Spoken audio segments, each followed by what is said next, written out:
तो इनफैक्ट मुझे याद है जब मैं पिछले साल भी आई थिंक अक्टूबर की बात होगी, तो पूरा एक इंडियन एक्सप्रेस में एक स्पेशल पेज आया हुआ था रेड सैंडर्स पे ही, अ होल कंप्लीट पेज कि भाई इतना ज़रूरी क्यों है रेड सैंडर्स, मतलब इतने लोगों की डेथ होती है इसकी वजह से।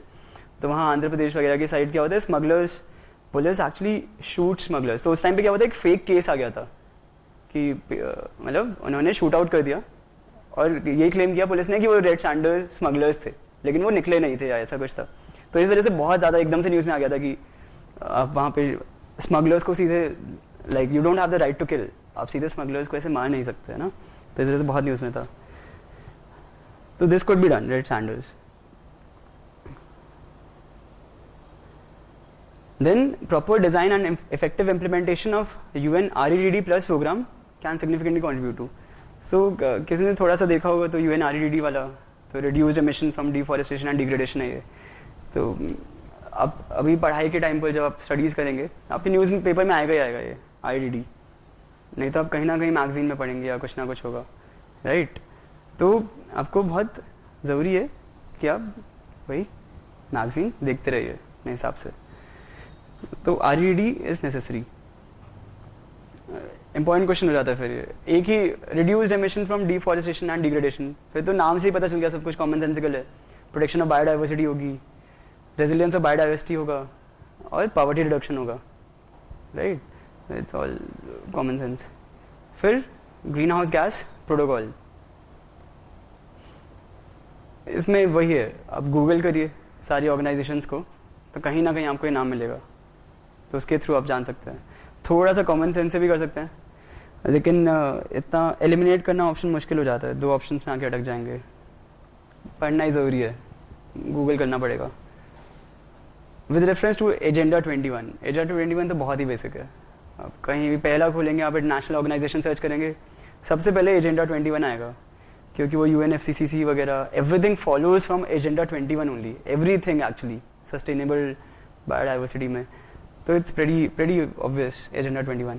गदगिल committee report I think is like one of the very easy questions environment वाले में, कितना ज़्यादा न्यूज़ में है इसके तो इनफैक्ट यू शुड नो पूरी रिपोर्ट्स कि गदगिल कमेटी रिपोर्ट और कस्तूरी रंगन रिपोर्ट क्या कहती हैं वेस्टर्न घाट्स के डेवलपमेंट के बारे में, और ये कैसे डिफरेंट है एक दूसरे से, एंड आपको क्या लगता है कि कौन सी फॉलो की जानी चाहिए, राइट।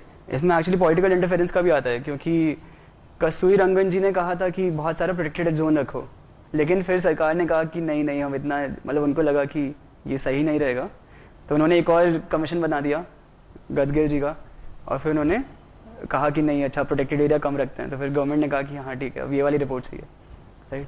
सो ये थोड़ा कंट्रोवर्सी में भी था, तो इस वजह से काफ़ी न्यूज़ में रहा है। International solar alliance, like very easy question.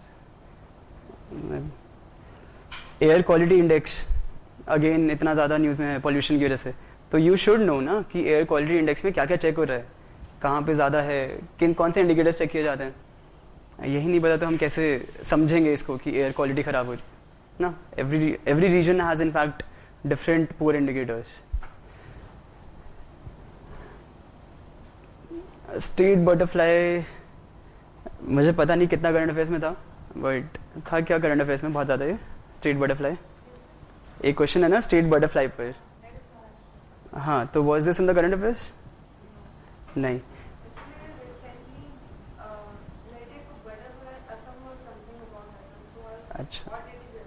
अच्छा ओके, तो अगर ये करंट अफेयर्स में नहीं है तो ठीक है, कोई बात नहीं यार, छोड़ दो एक क्वेश्चन, कोई दिक्कत नहीं, आपको ज़रूरी नहीं है 100 क्वेश्चन अटेम्प्ट करना, या लीव इट। और इसमें गेस करने का भी फ़ायदा नहीं है क्योंकि कुछ आइडिया ही नहीं है, no point. With reference to agreement Paris conference, COP के बारे में आया हुआ है, फिर से इतना न्यूज़ में है, आसान क्वेश्चन है बिल्कुल उसके बारे में। फिर वही सस्टेनेबल डेवलपमेंट पर, तो गूगल करो सस्टेनेबल डेवलपमेंट, पूरा खुद ही आ जाएगा, पूरी उसकी हिस्ट्री आ जाएगी, कब से स्टार्ट हुआ है, कब से क्या था। वही गूगल विकीपीडिया से ज़्यादा पढ़ो, I would always suggest, rather than studying books, study from Google and Wikipedia, बहुत बेटर रहता है। What is the importance of UNCCD?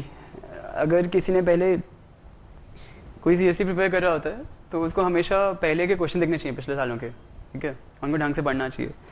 तो 2012 मेंस का सवाल है 10 या 15 नंबर का सवाल है कि United Nations Convention to Combat Desertification, UNCCD, इसकी क्या इंपॉर्टेंस है, क्या करता है ये, इंडिया के लिए कितना ज़रूरी है। तो 2012 के मेंस का सवाल है। तो I would seriously suggest every one of you कि अपने मेंस की तैयारी के लिए भी और अपने प्रीलिम्स की तैयारी के लिए भी कम से कम आप पिछले 4-5 साल के पेपर बिल्कुल टिप्स पे रखा करो। मतलब आपको 2011 से 2015 तक के सारे प्रीलिम्स के सवाल और सारे मेंस के सवाल पता होने चाहिए। आपकी आधी चीज़ें तो उसी से सवाल हो जाएंगी। जो अभी सवाल आया था ना TEB वाला, the economics of environment and biodiversity वाला, उससे पता है मैं कैसे पहुंचा था। तो पिछले 2013 या 14 का सवाल है, इकोसिस्टम सर्विसेज की वैल्यू क्या डिसाइड करता है, कौन डिसाइड करता है। ये क्वेश्चन था प्रीलिम्स का ही। इकोसिस्टम सर्विसेज, तो डिफरेंट सर्विसेज होती है ना जो हमें उसको भी क्लासीफाई किया जाता है 4-5 कैटेगरीज में। तो यही बिल्कुल एग्जैक्ट क्वेश्चन था, इकोसिस्टम सर्विसेज वैल्यू। मैंने गूगल पे बस वही सर्च किया, पिछले साल के क्वेश्चन को मैंने गूगल पे सर्च किया कि ये कहाँ से पूछा गया, यार ये तो मुझे आता नहीं है, और उससे मैं पहुंचा टीप पर, और फिर मुझे पता चला। तो अगर किसी ने पिछले साल 5 साल के, तुम अच्छे से आराम से बैठो, प्रीलिम्स के पेपर भी गूगल करो, सबको देखो प्रीलिम्स के सारे सवाल, और मेंस के क्वेश्चन भी गूगल करो। यू विल रियली, तुम्हारी जो नॉलेज है बहुत इंप्रूव करेगी। क्यों? क्योंकि जो सवाल पूछे जाते हैं एक्चुअली वो इंपॉर्टेंट क्वेश्चंस हैं। The questions which are asked they are important for the world, they are important for the country. तो उन्हीं चीज़ों से ना कहीं कहीं घुमा फिरा कर कुछ ही उनसे रिलेटेड चीज़ें को आते रहता है, तो उनसे तुम्हें ज़रूरी चीज़ें पता चलती रहेंगी। तो यूएनसीसीडी का पढ़ा हो किसी ने तो वो आ सकता है, और यूएनसीसीडी थोड़ा बहुत कॉमन सेंस से भी किया जा सकता है। ग्रेट इंडियन हॉर्नबिल कहाँ मिलता है? तो वही है कि थोड़ा जो बहुत पॉपुलर स्पीशीज़ है ना, हॉर्नबिल वगैरह, और अब आई वुड सजेस्ट कि हाँ एग्जैक्टली, तो वही मैं बताने वाला था अभी बिल्कुल, कि आप गूगल करो critically endangered species of India, ठीक है, और उसमें आ जाएंगी आपकी 20-25 स्पीशीज़ आ जाती हैं, 20-25 स्पीशीज़। और उसमें ना it's a very good important, एक बहुत ही अच्छा आर्टिकल है MOEF का, मिनिस्ट्री ऑफ एनवायरनमेंट का, उन्होंने एंडेंजर्ड स्पीशीज़ पे बहुत अच्छा आर्टिकल बनाया, 20-25 स्पीशीज़ हैं उसमें, और हर एक के बारे में ब्रीफ लिखा गया है। एक पैराग्राफ लिखा हुआ है कि ये यहाँ मिला जाता है, ये आखिरी बार ऐसे देखा गया था, और इसकी एक कैरेक्टरिस्टिक है, ये इसका स्टेट का, ये नेशनल, ये स्टेट बर्ड है, समथिंग लाइक दैट। तो आपको बहुत ही अच्छा उससे इन्फॉर्मेशन मिल जाएगी, काफ़ी इनके बारे में, आप बहुत कॉन्फिडेंट हो जाओगे फिर। You won't be afraid of these questions. Which are the following are key features of NGRBA? Ganga river के बारे में इतना न्यूज़ में है, हमेशा NGRBA का नाम आता है। आई थिंक अभी कुछ टाइम पहले ही मोदी जी ने मीटिंग भी रखी थी NGRBA की, जो काफ़ी सालों बाद हुई थी, 4-5 साल बाद। तो इस वजह से भी, तो जो भी आपकी एसोसिएशन, ऑर्गेनाइजेशन कोई भी न्यूज़ में आती है, उसको हमें गूगल करना है, हमें पता होना चाहिए। क्योंकि न्यूज़ में तो आएगा कि NGRBA की मीटिंग हो रही है दोबारा, उसमें नहीं लिखा है ना कि NGRBA का स्ट्रक्चर क्या है, कब बनी, क्यों बनी, लेकिन ये आपको गूगल करना पड़ेगा NGRBA। See, why does the government of India promote the use of neem coated urea? काफ़ी न्यूज़ में नीम कोटेड यूरिया, मेरे टाइम पिछले ईयर भी न्यूज़ में था, इस साल भी न्यूज़ में है, बड़े बड़े एडवर्टाइजमेंट्स आते हैं न्यूज़पेपर्स में। तो न्यूज़पेपर्स में हमेशा तुमने नोटिस किया होगा, गवर्नमेंट ऑफ इंडिया बहुत बड़े आर्टिकल्स देती रहती है अपनी स्कीम्स के बारे में, ये स्कीम आई है हमारी, यहाँ पे इसको लॉन्च किया जा रहा है, इस चीज़ को। तो जो एडवर्टाइजमेंट आती है ना, don't ignore the advertisements, focus कि उस एडवर्टाइजमेंट में क्या, किस चीज़, कौन सी स्कीम पे इंपॉर्टेंस दिया जा रहा है। इनफैक्ट जितना बड़ा पेज पे एडवर्टाइजमेंट, उतनी ज़्यादा उस स्कीम की इंपॉर्टेंस, ऐसे समझो। तो तुम्हें पता चलेगा कि हाँ मुझे इसके बारे में ज़रूर पढ़ना है, ये आधे पेज पर आई है, हिंदू इंडियन एक्सप्रेस के करोड़ों रुपए खर्च किए गए हैं उसको प्रमोट करने के लिए, तो इट इज़ इंपॉर्टेंट। तो नीम कोटेड यूरिया पे भी आया हुआ था, I have read this in detail, तो it's an easy question that way. FAO accords the status of globally important agriculture heritage system, मैंने पढ़ा हुआ है ये, आई थिंक इट्स, ये न्यूज़ में आता रहता है, लाइक या वही है कि ग्लोबली इम्पॉर्टेंट। हाँ, तो इनफैक्ट मैंने कहाँ पढ़ा था, let me remember. So what happened was, वो यूनेस्को का वो हेरिटेज वाला होता है ना, हेरिटेज स्टेटस वाला, तो मैं उसका विकिपीडिया को पेज खोला हुआ था, तो उसके बॉटम में देखा तो वो 3-4 रिलेटेड लिंक्स आते हैं हेरिटेज से, तो उसमें मैंने ये वाला देखा था, और फिर मैंने वो वाला भी खोल के पढ़ लिया। तो that is why how I know GIHS। तो तुम्हें ये करना है, जो भी तुम विकिपीडिया पेज खोलो, देखो नीचे 3-4 रिलेटेड ऑर्गेनाइजेशंस के नाम होते हैं हमेशा, और उन ऑर्गेनाइजेशंस को ही पढ़ लो। और मैंने वही कहा है, बिल्कुल बेसिक क्वेश्चन पूछते हैं उनसे। नहीं वो वाला रेफरेंस नहीं, एक रिलेटेड पेजेस आते हैं। हाँ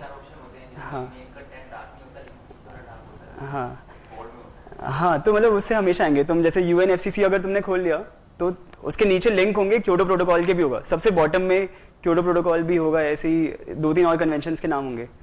तो वो वाली चीज़ों को भी पढ़ लिया करो, क्योंकि वो मेन पेज से भी रिलेटेड हैं वो, है ना। तो वैसे ध्यान रखा करो इनका। और मैंने बताया बिल्कुल बेसिक पूछा गया है कि GIHS है क्या, तो अगर तुम्हें पेज पे पहुंच गए तो तुम्हें 1 मिनट लगेगा पढ़ने के लिए।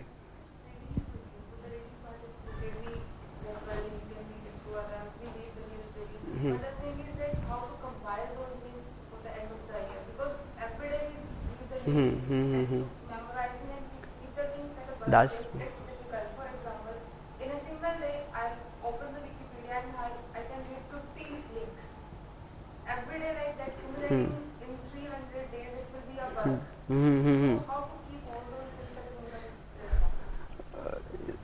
देखो, इसमें मैंने इसको इस तरीके से लिया था, कोई भी चीज़ पढ़ो ना तो उसकी इम्पोर्टेंस को समझो कि वो क्यों ज़रूरी है, मतलब वो वहाँ पर क्यों है। अगर वहाँ पर वो नहीं होता तो क्या होता तुम्हारे हिसाब से। तो थोड़ा सा अगर तुम सोचोगे कि वहाँ पर वो क्यों है तो वो तुम्हें ऑटोमेटिकली याद रहता है। तो मैंने ये समझा, ठीक है। तो जो नोट्स होते थे मैं उनको बहुत ही ब्रीफ बनाता था। अगर मुझे लिखना भी है लेट्स से GIHS के बारे में, तो जो भी थ्योरी वाला पार्ट है वो सब मैं हटा दूंगा। क्यों, मैं समझ लिया कि अच्छा एग्रीकल्चरल हेरिटेज सिस्टम के बारे में जो भी आपकी अंडरस्टैंडिंग से आया, आपने जो विकिपीडिया पेज से पढ़ा, वो अंडरस्टैंडिंग है, उसको मैं कभी हटा नहीं सकता ना। किसी ने मुझसे टीप के बारे में पूछा था, इकोनॉमी